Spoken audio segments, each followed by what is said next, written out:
Masyadong maaga naman ninyo yung gusto pagbaksak isang rehimen ng President Ferdinand R. Marcos Jr. Kung si Jay Tariela ay namataan sa bahay ni Martin Romualdez na lumabas na may tangay na itim na malaking bag. Patawag nila ko igsuon, mga alay sa ko ang amahan, sila Bato, Labonggo, dagan magi sila kuan. Storyahan daw nato na kadali ng kuan kaso sa speaker daw. Tanaw na to unsay kaingon sa mga tao bahin ana.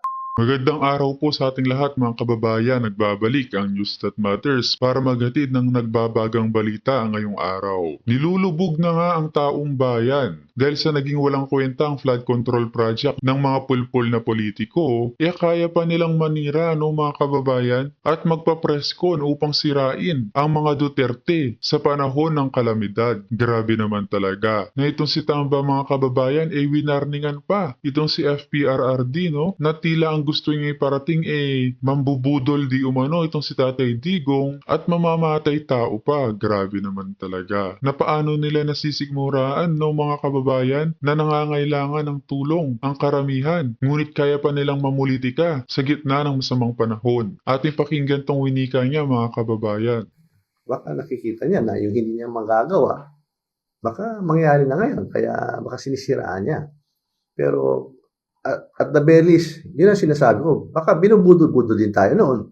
Di ba? Kasi sinabi niya, yan ang basihan kung bakit siya naging presidente. Wala naman siyang ginawa na maayos. Sinabi din niya di ba? Di ba? Pinag-usapan niya kanina, drugs. Nagbigyan daw siya ng 3 buwan. 6 na taon ang daming drugs pa rin. At yung nangyari na, ang dami ng pinatay. Kaya mag-isip-isip na lang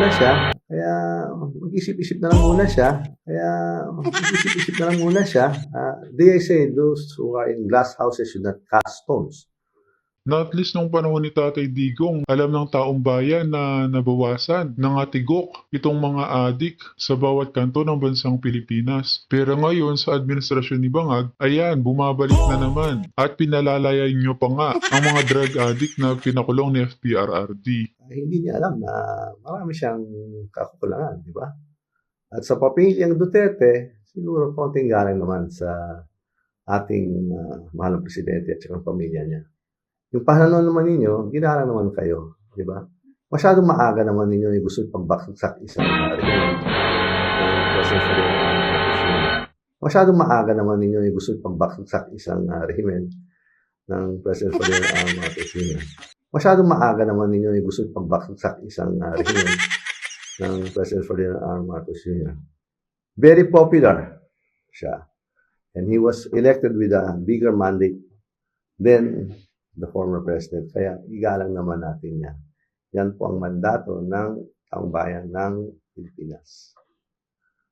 At yun na nga mga kababayan, kahapon lamang inarinig natin mismo kay Bongbong Marcos na walang budget di umano para sa mga nasalanta ng bagyo. Na pati itong mga nasa House of Crocs o mga kongreso, tahimik ngayon sapagkat nabubuking na ang pondo na dapat mapunta sa mga flood control project kanila nang ninakaw na napupunta sa mga luho, pamukha ng luxury bags at ang kanilang pag-travel. Tulad na lamang nito si Tamba mga kababayan na ngayong taon pa lamang lumustay na ng 1.8 billion pesos para sa kanyang travel expenses. Grabe naman talaga. Ating pasadahin ito. Inabot daw na higit 2 bilyong piso o 1.8 billion pesos ang travel expenses ni House Speaker Martin Romualdez ngayong taon.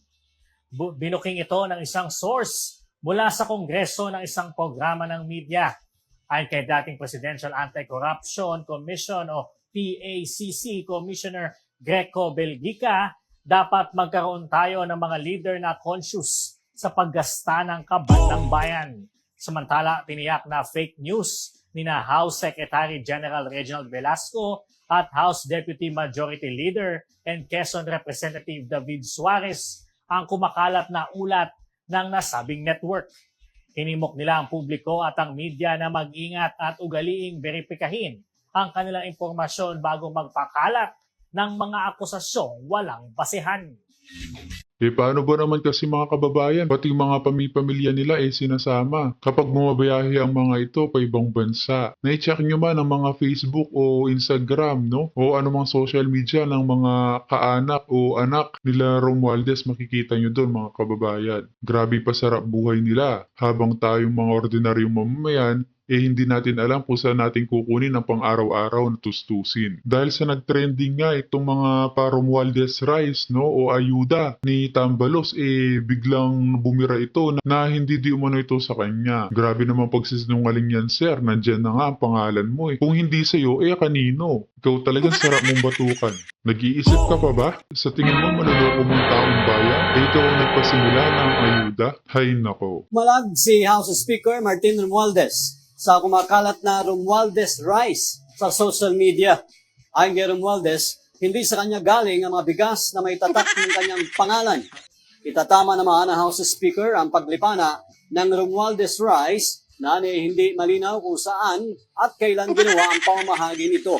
Pati sa malitrato sa mga nagdaang Bagong Pilipinas Servicio Fair, walang pangalan ang House Speaker ang mga pinamimigay na 5 kilo ng bigas, kundi label lamang ng rice miller ang makikita rito. At yun na nga mga kababayan, dumako naman tayo dito sa pagpaparinig ni Mayor Baste Duterte dito kay Tambalos. Na bakit nga naman pagdating sa kanyang kapatid na si BP Sara, sa kanyang ama na si Tatay Digong, na pati ang mga Duterte Alliance, kamukha nila Senator Bato o Senator Bongo, madali sa huwad na komite na ipatawag ang mga ito. Ngunit bakit ang kaso nga o ang mga issue ni Martin Romualdez na may kinalaman sa korupsyon, hindi binibigyang pansin? Grabe naman talaga. Ating pakinggan itong pasabog ni Mayor Baste Duterte sa mga kaso at korupsyon ni Tambalos. Hindi, bastorean po na nila ng kaso ni Martin Romualdez diya sa Delaware, kanang court ruling. Pwede na nila storyaan po. Kasi bisag kadiyot lang diya sa Congress. Bakit dagan ginapatawag nila ko igsuon. Mga alay sa ko ang amahan, sila Bato, Labonggo, dagan magi sila kuan. Storyaan daw na to na kadali ng kaso sa speaker daw.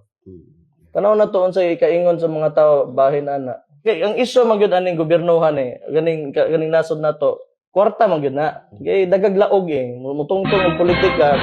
Padato unya maniobra kung gamit ang kwarta ang tibuok gobyerno. Storyaan taning kaso ni Romualdez. Ang babu. Lang, di ba? Human naman hindi naman gisulong. Kamo na po diabe, storyaan na to na. Hindi na nga maiwasan pong magmura din ni Mayor Baste sa mga nangyayari, no? Paano ba naman kasi mga kababayan, sobrang nga naman ang pamumulitika pagdating sa mga Duterte. At ito pa mga kababayan, bigyan din nating highlight, no? Itong winika ni Senator Amy Marcos na sila na nga lang magkakamag-anak, sila na nga lang nasa loob ng Malacanang na nagnanakawan, ng bubudol, no? Nagkakaroon pa ng hidwaan. Pag mo na may didistract dito sa PI, wala kayong pakialam sa PI. At ang sino man magsabi na walang paki ang Senado sa usaping ito, isa lang ang masasabi ko, walang gamot sa kakapalan ng mukha mo. Patuloy ang tensyon sa pagitan ng magpinsang Senator Amy Marcos at House Speaker Martin Romualdez. Ito nga ay dahil sa kontrobersyal na People's Initiative na may kumpas umano ni House Speaker Romualdez. Pero nilinaw naman ng senadora na wala itong personal na galit kay Romualdez. Sa kabila nito, ikinaiinis ni Senator Amy na nasisira ang administrasyong Marcos dahil sa kanyang pinsan. Ang problema, ang nasisira dyan, yung administrasyon, nadala yung pangalan namin. Marcos Administration ang winawasak niya. Yan ang problema. Gulo at pagkalito lang umano ang dulot ng political at peking initiative, kaya dapat ay itigil at ibasura na ang mga pirma upang di na magamit pa. Sa halip ay mag-umpisa sa tamang paraan at kumonsulta sa taong bayan sa prosesong gagawin sa Iwas kayo dyan mga kababayan, parang vote buying yan. Yan ang bagong pangbubudol nila ngayon. Na pati itong online voting, no? Binibigyang highlight na din para sa mga OFW ko, no? Hindi tayo nakakasiguro doon, lalo na't under tayo sa bangag na administrasyon. sa pagbabago ng konstitusyon. Ang tao, parang nabudol Bakit akala natin mapupunta tayo sa agrikultura? Akala natin public transport? Akala natin dun sa infrastructure? Kasi yun ang may tatak Marcos di ba? Abay, ba't nauwi dito sa Chacha? Iginiit ng senadora na wala itong ibang nais kundi maging maayos ang administrasyon ni Pangulong Bongbong Marcos. Sino nakakasira sa administrasyon na Marcos? Siyempre, kailangan iwasto ko. Yun naman ang gusto ko lang mangyari. Ayoko naman makipag-away. At yun na nga no mga kababayan, hindi na nga alam ang gagawin ni Tambalos upang manatili sa kanyang posisyon o kapangyarihan, lalo na't naghangad pa ito na maging Prime Minister sa taong 2028. Napakakapal naman talaga ng pagmumukha. Lalo na itong involvement na ito ni number 2, ni House Speaker Martin Romualdez. Ngayon, mga kababayan, bakit sa tingin nyo ayaw itong pag-usapan ng mainstream media? Bakit yung mga senador-senador na malilinis sa katulad ni Risa Ontiveros ayaw itong pag-usapan? Bakit si Trillanes ayaw itong pag-usapan? Bakit ayaw nila itong pag-usapan? Isa itong fact na na-establish sa isang kaso sa Amerika.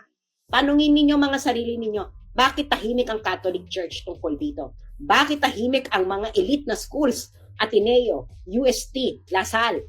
Kasabwat na ba kayo ng mga pagnanakaw ng mga Marcos at Romualdez?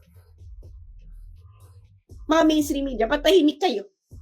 Fact ito determined by a US judge na nagkaroon ng trial, nagkaroon ng evidence, ng mga documentary evidences. At yun na nga no mga kababayan, dahil sa pagbutata ni Miss Sas, Madam Maharlika, sa heavy luggage o OCADA issue nitong si Tamba, itong si Commodore spokesperson Jay Tariela, na tao ni Tamba di umano, naging instant millionaire dahil sa pagiging protector nito sa issue ng OCADA. Kaya naman pala mga kababayan, natilay nasuhulan nito ng malaking pera kung kaya't natahimik pagdating sa issue. Matapos ang naging pasabog ni Ms. Surgando Saso na ayon sa kanyang post ay itong si Jay Tariela ay namataan sa bahay ni Martin Romualdez na lumabas na may tangay na itim na malaking bag. Kaya nga napatanong ang mga netizens, ano ang laman ng bag na iyon? Matapos nga ang pasabog na iyon ay heto na lifestyle check agad si Jay Tariela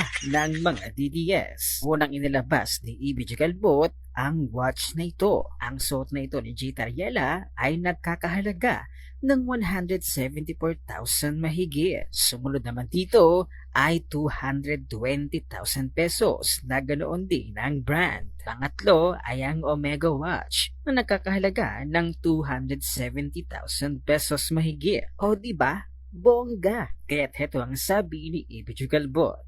Now, this watch, Jay Tariela, is a fantastic choice for a dive watch, fit for a man of the water like you. The Omega Seamaster Diver's Watch is one of the very few dive watches with a helium escape valve. This is the additional crown you see at the 10 o'clock position of the watch body that you can definitely see on the zoomed-in photo. Helium-filled dive watches are serious watches for serious ultra-deep and technical dives. It's an Omega J. Good for you. Plus your 2 Tag Heuer Aqua Racers means you're almost there. Pretty close, but no cigar. Samantala pinagbantaan naman ni Jay Tariela si Miss Surgando Saso na dapat maghanda ng kanyang abogado dahil tila cyber libel ang pinapalabas ni Miss Surgando Saso. Ngunit ang post ni Miss Surgando Saso ay isang At ito na nga mga kababayan, ating pakinggan ito si General Macanas sapagkat ang ating Vice Presidente na si Sara Duterte hindi na patitigil. Na kung maalala nyo mga kababayan, winika niya na uunahin niya itong si Tamba. Lalo na't madami ang mga aligasyon na nakatuon sa kanya tulad na lamang ng OCADA o heavy luggage na tila'y binibigyang panahon ni VP Sara upang usisahin ito ng maayos at kasuhan niya o panagutin itong si Martin Romualdez. Itong issue na ito is nalaman natin dahil sa mga expose ni Maharlika at naipublish din sa iba't ibang mga media outlets throughout the world, especially sa Japan. Yung Japan Times, may nabasa akong article. Ang title ng article nila is Japanese Universal Entertainment accused of improper influence in Manila casino fight. Bloomberg, marami pang mga foreign media groups ang nag-pick up sa issue na ito. At na-i-file na, mayroon ng kaso na na-i-file. Ito, labanan ng mga kumpanya na gustong mag-take over sa Okada Casino Resort sa Manila. So, nandun na yung kaso sa Delaware Chancery Court. At kasama sa aligasyon, aligasyon lang ito. Allegedly, nakatanggap ng heavy luggage si Speaker Martin Romualdez. Yan po ang nabanggit ni VP Sara, yung isang ambush interview ba o press conference niya na nakakaya. Meron tayong speaker na on record. Pero wika ng taong bayan sa tingin nila may katotohanan nito. Hindi naman magsasalita na hindi totoo ang Vice Presidente na si Sara Duterte. Kung hindi totoo, no, na baka nga may ebidensya pa. Mayroong allegation o accusation na tumanggap ng bribe. Okay? So, anyway, allegation lang ito. So, may karapatan si Speaker Martin Romualdez na i-deny. Okay? So, napansin ko sa video na ito napanood ko, sir, there's no truth to it. Tapos tumingin pa siya sa taas na para bang nakikita ng Diyos ang katotohanan, which is correct, ano? Sa buhay natin, huwag tayong mag-isip na makakatago tayo sa mata ng Diyos. Kasi ang Diyos is all-knowing. Alam niya kung even lahat ng kahit isipan pa lang natin, alam niya. So, yung mga ginagawa natin, alam niya. Kaya, normal sa tao, ako, many times, nakaranas ko niyan. Nagsisinungaling ako noon . At yun na nga no, mga kababayan, kayo nang humusga sa pagkatao ni Tambalos, no? Na may katotohanan ba o wala itong korupsyon sa House of Representatives? Na saan mapupunta ang bansang Pilipinas kung matutuloy na maging Prime Minister ito, no? Maipasa ang kanilang binabalak na tsatsya na sila ang maghari sa matagal na panahon. Naku naman po, tila'y malulugmok na talaga tayo at wala na tayong choice, mga kababayan, kapag nagkataon. As always, mga kababayan, kita na lang ulit tayo sa ating next vlog. Huwag niyo po sana nakalimutan mag-like at subscribe para updated ka sa mga uploads ko araw-araw. Marami po salamat, mga kababayan. Ingat and God bless.